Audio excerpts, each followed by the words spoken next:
Hey, welcome to this episode of the Real Leaders Podcast. And today, I just want to send a quick message to everyone out there to thank you for watching this episode that we recorded with the one and only Sage Robbins. Sage Robbins is a top keynote speaker who we got to know personally at our last event at Real Leaders Unite, where her and I were able to have a nice fireside chat about taking a step back and being mindful about the decisions that we're making as a leader. It inspired us so much that we decided to put her and Tony on this issue of Real Leaders Magazine. It's our Q4 winter issue on newsstands October 1st until January 1st in 2025. The Robbins family is now embodying leadership, and to us, they should be the face of leadership in 2025. In the article, they talk about vision and velvet, understanding your roles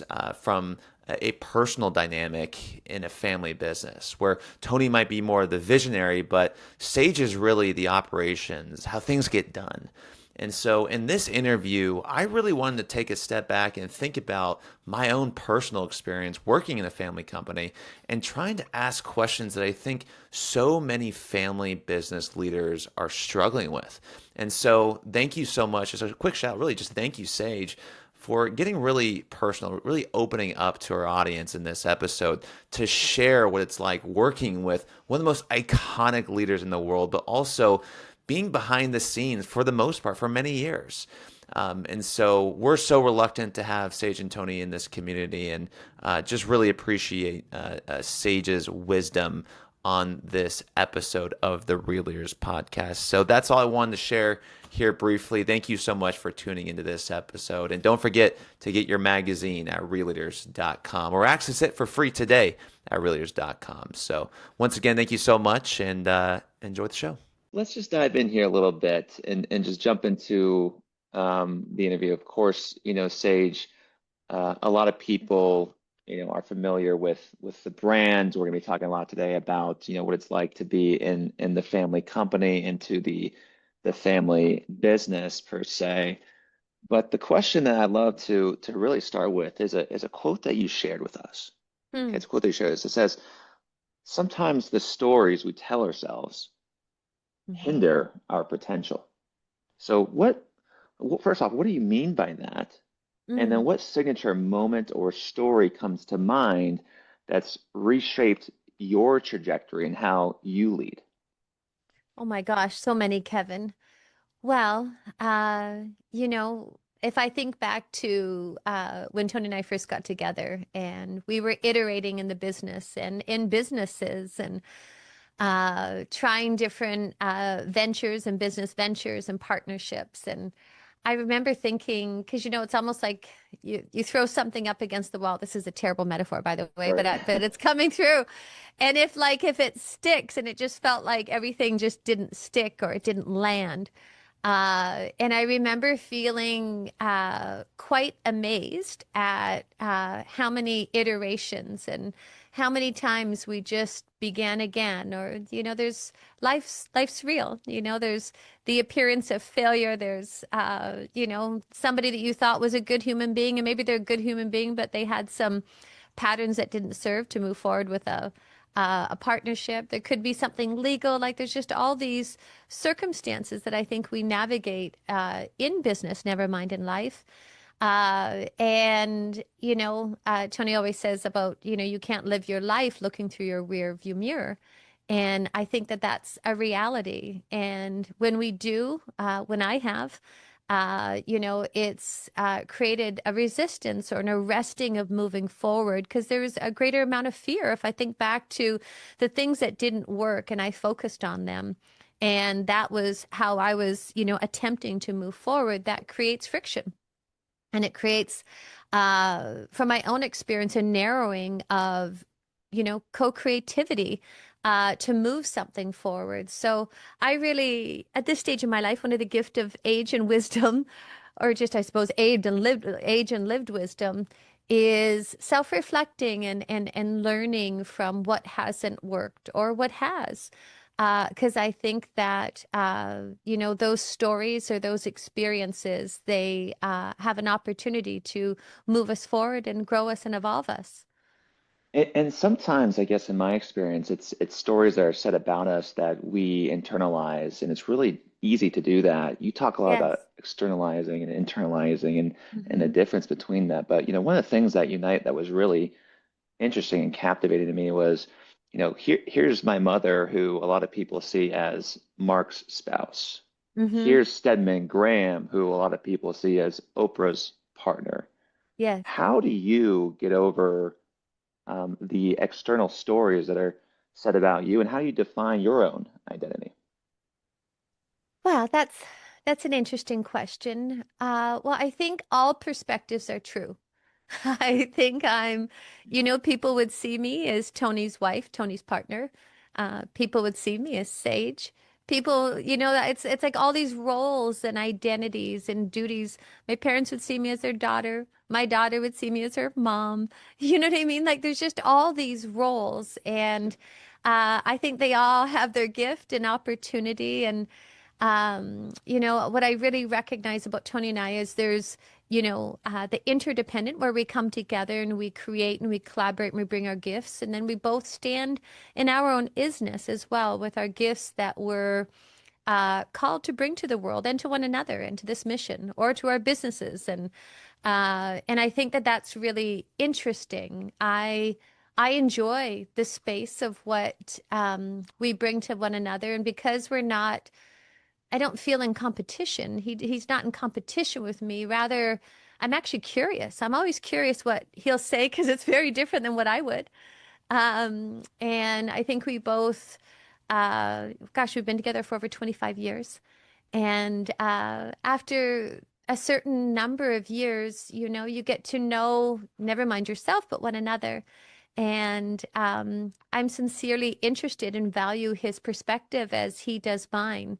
And so there's a synergy there. There's an opportunity to grow. And as a younger version, mind would compare, or I had an expectation that he should be doing this or vice versa, and that gets clunky. But after so many years of marriage and life and working together, I think through and as well self responsibility and Mm. recognizing that we're each here to bring a gift to our relationships or our puzzle piece. And that's gotten really clarified over the years. I know my strengths, I know my weaknesses, and vice versa. And I feel that's one of the gifts of relationship, is the mirror of learning from one another and rather than comparing. It's a kinder way. Sure, sure.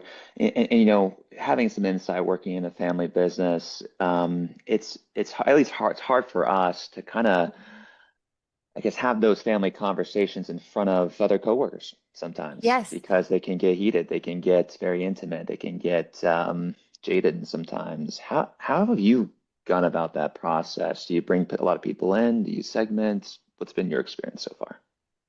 Well, uh, yes, life is real. And I think it's also when I look at, I mean, our team around us, many people will say that they learn by watching how we'll debate something or, many Mm, people, Tony and I are both passionate people. So we might be talking really loud, but we're actually not arguing.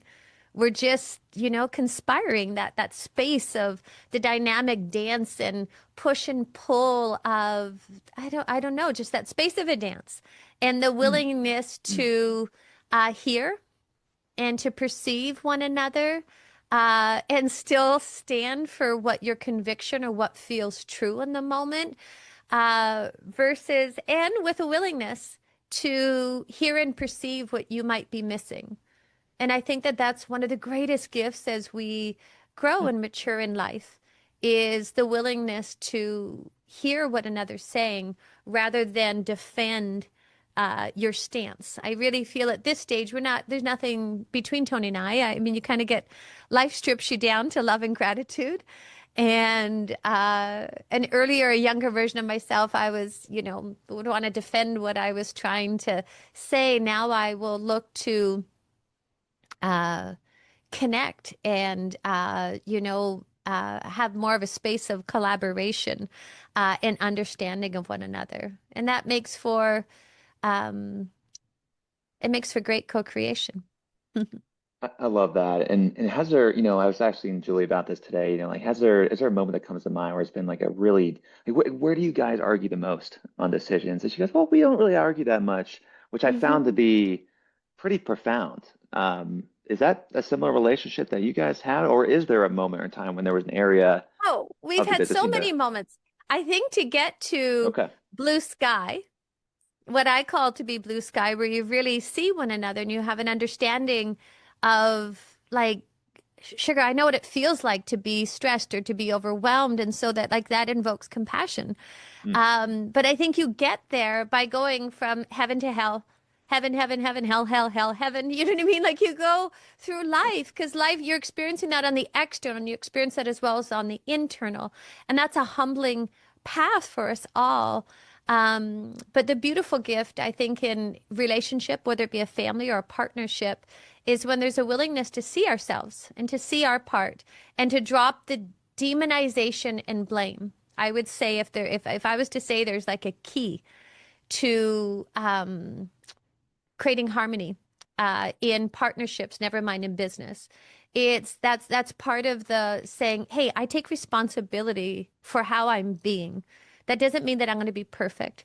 But if I'm hot, if I'm passionate, if I'm curt, if I'm loud, I can say, Hans, you know what? I wasn't my best self. Can we begin again?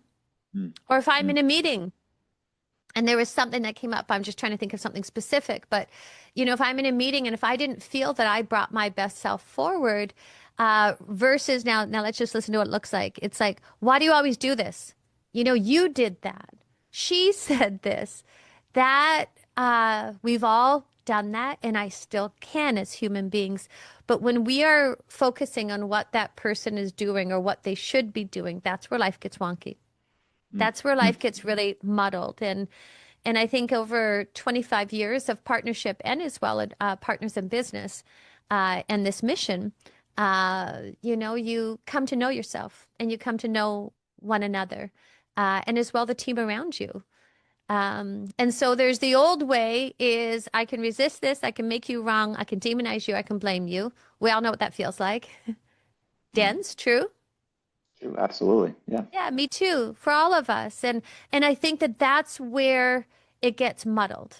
That's Mm, where and then, we're pushing and resisting to uh what? Fight about our opinions.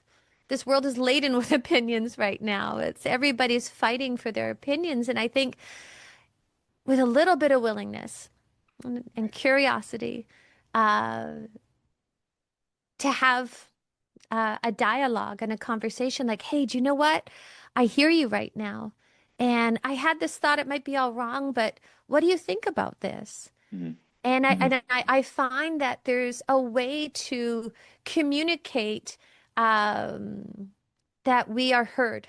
And a younger mm. version of myself, Kevin, I would yell to be heard because I wanted to be heard. So I talked louder, I talked faster, I talked more intense. But I also recognize that sometimes that people tuned me out. Is that on them or is that on me? That people tune you out. Well, no, I'm just Probably on saying, you. like, Right. yes, it is. If Probably on I'm you. in that state, if Right. I'm in that state of mind, but that's something I think that's called being human. Sure. Sure. And so that's freedom for me to recognize that if I want to be heard, that's my job to communicate in a way that other people hear me. Um, and I think that's really powerful and it's very freeing, especially in a family dynamic. Never Right. mind a work dynamic. Well, and sometimes it blurs lines, It right? does. And so I think, like a lot of, and maybe you're aware or maybe not, but we facilitate forums, confidential forums, just Hmm. like YPO, for business leaders who, go home and, for some reason their wife doesn't want to talk about business, right? Yes. So I'm having a conversation last night with my wife and I'm talking about, I'm like, yeah, you never want to talk about business. And she was really hurt by that because I'm sure we talk about it all the time. Yes. But she wants to create space for Yes. non-work. Hmm. How do you guys deal with that? How do you maybe you're in bed, you're touching toes, you're not talking to each other, but there's kind of some things going on. Like how do you guys delineate between work and life? Well, what's your wife's name? Victoria. Well, Victoria's wise because Yes. she's calling you to the moment. Mm. Hmm. She's saying, be with me in this moment. We can talk about business later, but right now, just be with me, share with Hmm. me. And Tony and I in our home, it doesn't happen every day, but we really look to, I'd say the majority of the week, look to have dinner together as a family. And when we step into the dinner table, our daughter's there and she's 4. And so we're aware of not bringing what maybe just in that moment before was transpiring in business. And we have rituals, the transition from work to personal, from work to dinner.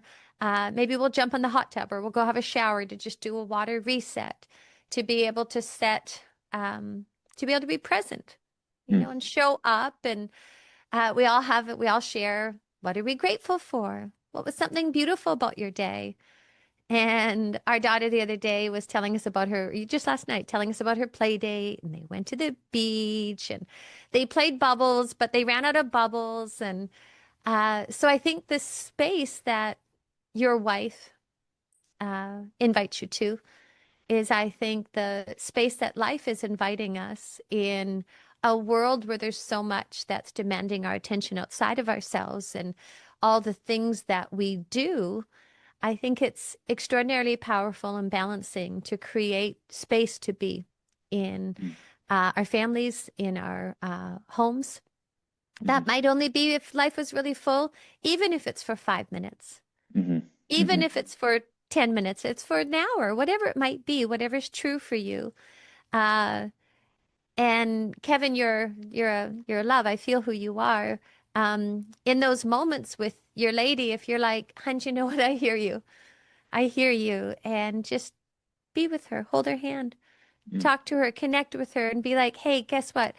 I'd love to be with you. I have something I'd love to share, but it's like you create the space for both to exist. And I think that that's where the continuity and the balance, people talk about work-life balance. I think the true balance is recognizing that there's a continuity between family life, personal life, and business because it's all a way of being. Yeah, sure. And to kind of tie a bow on that as well, in terms of being people in family businesses and just say entrepreneurs in general, Hmm. as they're growing their business and struggling, they're looking around, they're seeing friends with a 9 to 5 job, Yes. and they're thinking, wouldn't that be nice? Wouldn't it be nice to be able to turn it off and Hmm. to make time for my family and to do these different Yes. things? And this causes a question of, do I want to pass this on to my kid?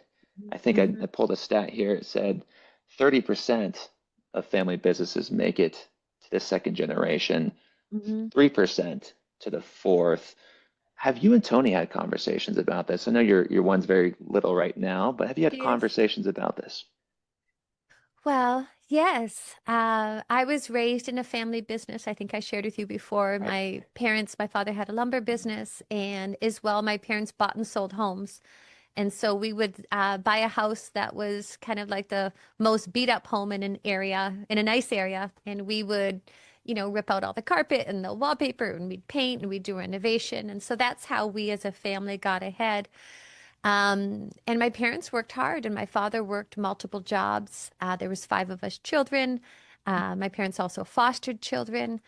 Uh, and I look back at that period and chapter of my life, and I really, my parents taught me grit without realizing that they were teaching me to have grit as well as the grace. My parents taught me to have a work ethic, to be useful to life. And so, you know, sometimes mind looks at something and it's like it can demonize like, oh my gosh, I'm working so much, or I should be working less, or, my friends, once again, the mind compares, they're only working 9 to 5. And I don't know, I would invite you to, it's been my experience that both perspectives can exist. I think you can have your own business and you can work 20 hour work a 20-hour day and not even blink an eye sometimes. And yet, if we sit down to dinner or our daughter comes in, we take that moment, we take that time to be with her, Mm, to be with one another. And I think that that's the real invitation, is life inviting us to notice, like your beautiful wife, Victoria, saying, "Hey, I want to be with you. Can we not talk about what work right now?" mhm, Like, wow, mhm, that's such a beautiful invitation. mhm. You get to be with your lady. That doesn't mean that you can't talk about work. That doesn't mean that if you work, a 12-hour day, and believe me, I mean, Tony and I literally could talk about business probably from morning till night. There's enough balls in the air. And yet we also look to have fun. Right. We've got a sense of humor about things, and you laugh at the ridiculous or the absurdity and the unexpectedness sometimes of life. And you also, I look to create space, and the space sometimes, like mind believes that, oh my gosh, I have to have all this time. I don't know that it needs to be a lot of time. I think it's just the time when we're with our loved ones to show up, to be Mhm, there. mhm. Be Whether it's for present. a minute, whether it's for 10 minutes, whether it's for an hour, whether it's for a night, a day, whatever that looks like. Right. And also have the understanding that that it isn't this or that. I really see a continuity between the two, possibly because Tony always calls it work-life integration. And I think, sometimes when we're looking how to balance, mind can look and perceive that it's out of balance rather than integrating the two, because I think that's reality. Interesting. Interesting. Yeah, I think at the core of this conversation, at least as I'm perceiving it, is an identity. And a lot of these Yeah. entrepreneurs, absorb their business and define themselves by their business for a long time and Yes. maybe make that mistake, or maybe they don't. I don't know. Maybe they learn from it. Hmm. I think the same thing can apply to we talked earlier about this concept of nepotism, okay, Hmm. family favoritism.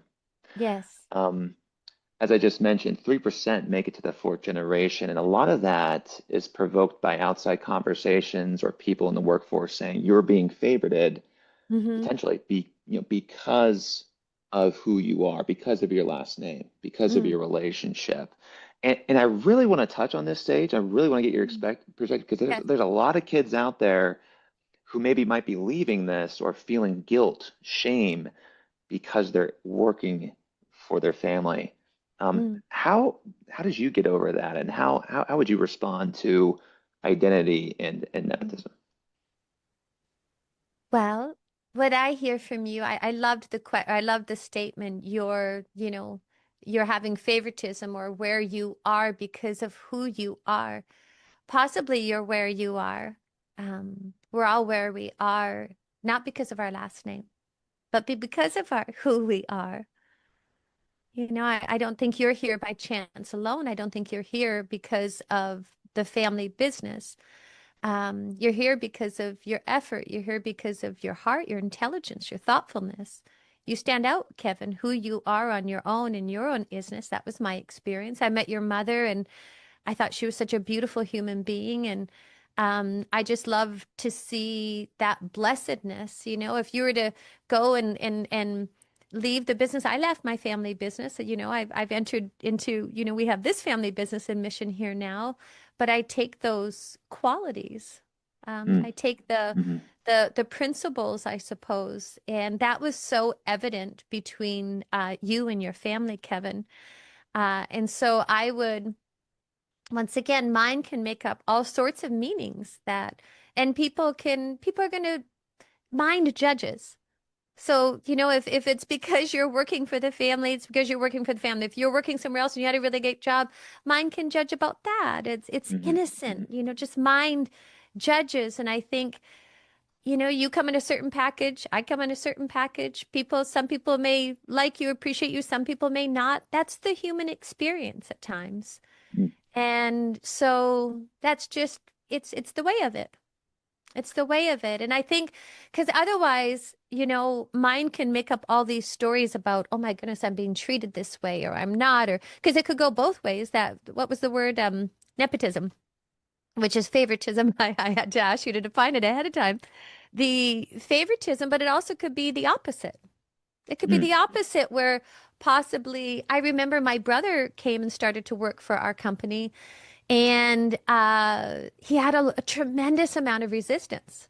And people were like, "Oh, he's just got the job because he's, my brother." And like he really, it was actually more of an uphill battle for him. There was a lot of mm, resistance and innocent judgment of believing that he was only here, he got the job because he was a family member. And so I think it can go both ways. I think it can go both ways. But it's really a matter of what we focus on. right, right. And to focus on something maybe greater than the family, right? A purpose, a mission greater than yourselves. Yes. How do you make sure that you can keep the team focused on things and that internal family conflict doesn't, drip in and seep into those conversations? Tell me how you like to lead in your Yes. organization. And internal family conflict, I can't say that it bleeds in Mm, because Tony and I think that's the gift of having an aligned vision. We have an aligned intention. Our mhm. mission, we both meet in that. We both join in that. That doesn't mean that there can't be human conflict along the way or misinterpretation along the way. But our heart is both in the same place to serve this mission. I was reading the prep document and today, and just I'm presuming this is my interpretation of it, anyways. That as far as real leaders, is it's leaders who are connecting to goodness and looking to cultivate a culture of that, and we meet in that. We meet in that. I think that's really, and I experienced that in your presence. I experienced that at the leadership conference I was with. I experienced that with your mother. It really struck me. I found it to be really refreshing and beautiful. And I think that there's challenges in a family business, family dynamic. I think there's challenges where everybody, moves to different businesses or they work in separate places. I think everything offers its gifts and everything offers its blind spots or opportunity, but that's also to grow us. Absolutely. Now, Sage, I remember meeting, I think it was your surrogate mother and like best friend at the event. I would just love to know like who you let into your camp. Are there qualities you're looking for them? Are there Yes. values that you're looking in them? Tell me about your experience so far. Yes. Well, um, gosh, I mean, just speaking of business as a whole here, business really is about human dynamics. And when you speak about who I allow into our inner world, the world that we serve is really large. Our inner world is actually quite intimate and small. And, there's our family and then there's our chosen family. And we're gifted that our chosen family, that those two come together and meet. If I'm hiring, the number one thing I always say is, look, if you don't mind this person being in your car and you're going on a road trip for like 6 hours and they're stuck with you in the car and you enjoy the conversation, or hey, if you I feel like that. comfortable with bringing this person to your Thanksgiving table for dinner, because actually that actually happens in our life. That's true. Like, because it really does, cross over. So I look for intelligence and, somebody's background education or just experience. That's a given, but it's really more about alignment of values, Sure. and looking for that commonality and that, I don't know, you have either somebody's bringing something that you don't have, like the puzzle pieces or the gifts that are complementary. But I feel like the aligning of values, that creates magic. That creates, um, we're so blessed by our team. I'm in a room right now. There's like four others in this room, and they're just all really beautiful human beings. I love that. I And love that. I'm blessed by that. We're blessed by that. And you all had such a close relationship. I could just tell at Unite, which is just so special to see and inspiring to see. as a someone running a family company. And I Yes. like that. I like being close with people. I feel like when we kind of get into the corporate culture and expand to 2,000 employees, Hmm. that's another dynamic. It's another culture, and it changes. It Has is. your culture evolved over time as you guys have gotten bigger? Yes. Well, I think it evolves over time because you learn over time. You grow over time. You mature over time. And you had the precipice of the previous question. We do have like a crossover of family, of love. My brother works in the company. My nephew's working in the company. You'd mentioned, I mean, Tony, Mary, Billy. We have like just a family, a real family. Like we love one another, and just like in a family, you can drive one another crazy, and you can bump up against one another, but there really is a base of love and respect, and that it's and by the way, like I said, there's different, I feel, kind of circles to that. Mm-hmm. And but we're really blessed. We've been I just like yourself, your culture and the community of being at the Real Leaders Conference, I was really struck by. I felt the aligned vision. I experienced the goodness of not only your family, but your coworkers and teammates around you. And we experience that in our own business and mission, and as well the event culture on the road. We're really we've done this for enough years, and you learn and you grow together and you cry together at times. And then people shift, they come and go. But we've been blessed with some lifers that are both feed in, and that's really quite an amazing experience because just like in an intimate relationship, it creates an enduring love. It Mm-hmm. creates a like a loyalty, a trust. I mean, people have, I mean, gosh, people can probably write a check faster and quicker than I could in our own life. Do you know what I mean? Like people have our safe combinations. They have access to our world and we have access to their world. And there's trust. There's trust in that goodness and knowing that we're all here to not be perfect human beings, but to grow and learn and bring our best self to the table. I love that. And one of the things that I'm hearing a lot in our forums from CEOs in our community is they can't get people to stay, right? They Mm, can't get people to stay at the organizations. And I would just love to get your perspective on this. Do you think that this is a cultural shift that we're going toward fast money? It's not really, it's just about getting the salary raise, or do you still think there's something to say about the culture that can help employees stay? And what maybe a better question is, what would you say to those mm. CEOs who are struggling with retaining great employees? Well, it does take time to, I think, find individuals on the path that feel aligned and true, and it really affects our culture. It shifts our culture because I don't know that we're ever making the wrong hire, but you can bring somebody in. We had a recent experience, and it wasn't aligned for this individual. It wasn't aligned for us. And so, I think it's a numbers game, and it's being really clear on the values of what not only what the DNA of the role and the strengths or the gifts or the education, not even education, I suppose the experience that you're wanting in that role, but the DNA of the individual and not settling. Mm, And there's good people out there. There's dedicated people out there. There's hungry people out there. I think the gift of COVID is it was a sacred pause for life. And we all work in this virtual reality, and I think there's gifts of that, and there's blind spots of that, and I think there's a hunger inside of all of us to connect, to human beings to connect, and work is a place to create, it's a place to share our gifts, it's a place to be useful, it's a place to build friendships, and I really feel that there's a rebirthing of, possibly more of a hybrid reality.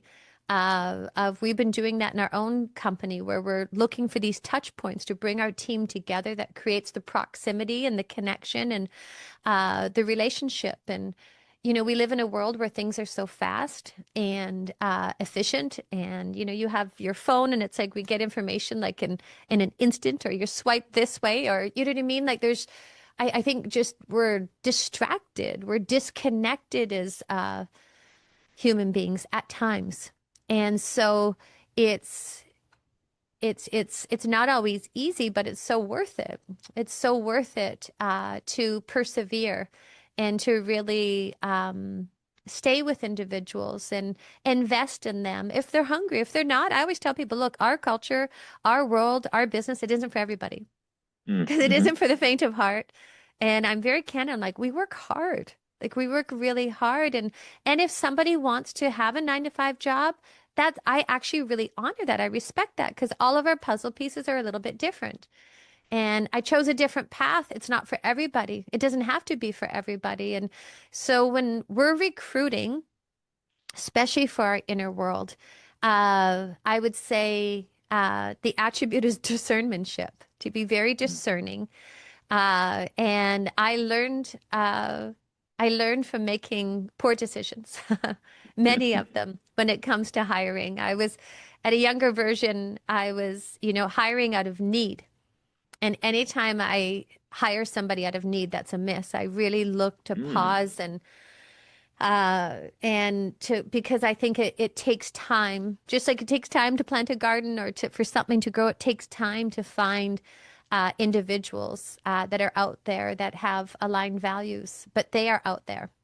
Sure, sure, absolutely. I'd be remiss to not ask the question between, this conversation of female as opposed to male leadership, where I guess in my experience, having worked for plenty of females, which I prefer, by the way, um, Mhm. they have this fear, and I've talked to so many. They have this fear that when they're direct, they're labeled as a bitch, basically. And if Mhm. they're a male, the male is labeled as confident and clear. Have you experienced that, and how can we help female leaders today who are experiencing this? Yes. Well, I think there's presuppositions both directions. There's presuppositions about men, there's presuppositions about women. And so I think as human beings, I think we get to live and be an example and offer something different. I think you can be intense, direct, and not harsh. I think you can have conviction and to be clear and to cocoon it. My nickname in the company is the Velvet Hammer, The Velvet and Hammer, why is the that? Velvet Hammer. And I look to cocoon uh, my intensity because there's definitely a passionate one inside of me. And at this stage of my life, possibly as a younger version of myself, I didn't hone it at the same level that today I choose to. I consciously look to really, and by the way, I can be very direct and very intense, but I also look to honor. I look to enroll. I look to not just tell somebody what to do, but to also invite, what would you do? Tell me, what am I missing? Mhm. And so I think if I, and by the way, this isn't blanketed, but if I personally don't want to be seen as a bitch, I'm aware of how I'm communicating and conveying. That doesn't mean that I'm not direct. That doesn't mean that I don't have a beast inside of me. That doesn't mean that I'm not passionate or have a conviction. But I think how we communicate is a lost art. And I really feel that that's what's decimating about a woman is we have the strength and the conviction, but also the grace, the grit and the grace available. And to choose that dynamic, I think that's what's so unexpected. Mhm. To communicate something directly without a charge, to have an intensity without blaming or demonizing. I think that's where it gets wonky. I'm self-reflecting right now. And I think when we are intense, but we're, intensely blaming somebody, intensely making somebody wrong, that's where possibly that interpretation could get muddled. But, call somebody a bitch, call somebody a an asshole, whatever. That's just mine. Do you know what I mean? Like it's all sides. It's all sides. And I think that's just where each of us, male or female, can choose how we lead, how we show up, Mm. and to not only just, there's the old style of leadership, which is the Putin style, which is I told you to do this, so do this. And Hmm. maybe people Top do down. it. And Hmm. yeah, top down. And, I think we're there's I'm really interested in what the team around us has to offer because they see what I don't see. And I think a top-down leadership alone misses a lot of creativity and a lot of ingenuity because if you believe you have all the answers, yes, you might have, you know, a big portion of the puzzle piece, but it takes an army. It takes an army, and I'm humbled by that. I love that. And I really want to hit on this topic because I think it can help so many leaders, especially dealing with people leaving as well. Now, I'm going to greatly botch this quote and not cite the individual who said it, but it goes something along the lines of the fallacy with communication is that it's often being had. The Mm-hmm. fallacy of communication is that it's often being had, meaning we're thinking we're communicating and Mm-hmm. we're thinking we're listening, but Mm-hmm. everyone is interpreting things in a True. different way. And so I'd love to learn like how you have built connection and Yes. good communication that you just touched on with your team. Yes. Tony and I really both look to inquire and to ask our team, to ask the people around us, what am I missing? Mm. What are you Hmm. seeing that I'm not seeing? Hmm. Uh, you know, what is there anything that, Kevin, if it was you and I, Kevin, like, is there anything that you want me to understand? Is there Hmm. anything that I'm missing here? That invokes reciprocity. That invokes uh, connection. It invokes this intimate connection and collaboration of two people coming together, and you're inviting their gifts rather than the old way is I'm telling you top down. And I think that that's powerful, whether we're male, whether we're female, to lead that people want to serve with you, alongside you. I think as well the notion that service flows in all directions, that it isn't just, if it's top tier, it's just one direction, it's vertical, it's horizontal. We're here to serve life. Mm. We're here to Hmm. support one another. Whether we're a leader, I'm not a leader all the time, where I'm gonna we're everything. We're every role to everybody. And I think, even the people that perceive them to be leaders that are in positions of leadership, I really believe that we're all a leader. Hmm. That we all have the capacity to lead and to show up and to touch life and to affect life and to bring our gifts and to show up if we're in a conversation like that and to, hey, I've got an idea. This might be crazy, might make no sense, but actually foster a space where people are willing to share and to miss and to grow. And then it's my experience that people, whether you're male or female, we're seen accurately because we allow our heart to be seen, and that takes vulnerability. Excuse me. And I find that really interesting and powerful and decimating and inviting and engaging. Mhm. Now, Sage, we've talked a lot about leadership. Let's talk about what's real. I want to quote you here real quick in our last interview. You say, "We have an innate intuition of what is real. Hmm. We have an innate intuition of what is real." How do you define what real is now? Resonance, resonance, authenticity. Can't you? When I met you, I was like, wow. I mean, I probably spent not even 60 seconds with you, Kevin. I thought, what a good man, what a lovely human being. I felt resonance. I felt your authenticity. I felt your sincerity. That's what's real to me. Mm, I mm, trust in that. I don't know if it's an alignment, what you want to call it, or out of alignment. mm, I think as well you know, just the understanding that what else is real is that we're all human beings. and that we all get frustrated. We all, can feel sad or angry or sound bitchy or harsh, or we can be charged, or we can get, go blind and be blaming somebody else, or he should, she should. That's what it sounds like. And so I think what's real is this human experience. And I think where it gets wonky is when we, start putting all these overlays. And I think it returns back to the practice of really catching ourselves of the external demonization and blame Mm. and take responsibility. What I can affect is how am I being? How am I being? And serve and create and work and lead from that place. I love that. Well, Sage, thank you so much for your time in this special edition interview of Real Leaders. And look, you're going to be on the cover of Real Leaders magazine, the face of a real leader. What's your definition of a real leader? That's a great question, Kevin. What's my definition of a great or a real leader? Well, I think I just, in summary, referenced it. I really believe that we as human beings, I think, we look at leaders as people in a position.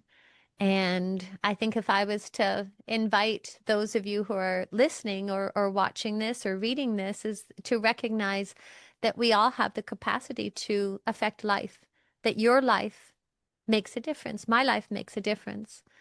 And that's true leadership when you recognize that, gosh, how am I showing up? What can I tidy up? I can affect my world and the world around me. That's affecting the world. That's leadership. And I think recognizing in an organization or in a business that we can lead from any seat on the bus, that I can take this initiative, this project, this whatever it might be, and bring myself to the table fully, that's leadership. And so I think I don't know if that answered your question, but that's really the way I look at leadership. I look at it as a part of the human experience. And it's a facet of who we are. It's not the totality of who I am, but it's a facet of who I am. And being being a mother affects how I'm a leader, being, in business, but also I'm a student as well. I don't have all the answers. Mm. I really, and I think like that's how to define leadership as well as an individual that is willing to see themselves and to grow and to evolve and recognize that we each have a puzzle piece and it reflects the greater whole. And when you recognize that, I believe that we're stronger.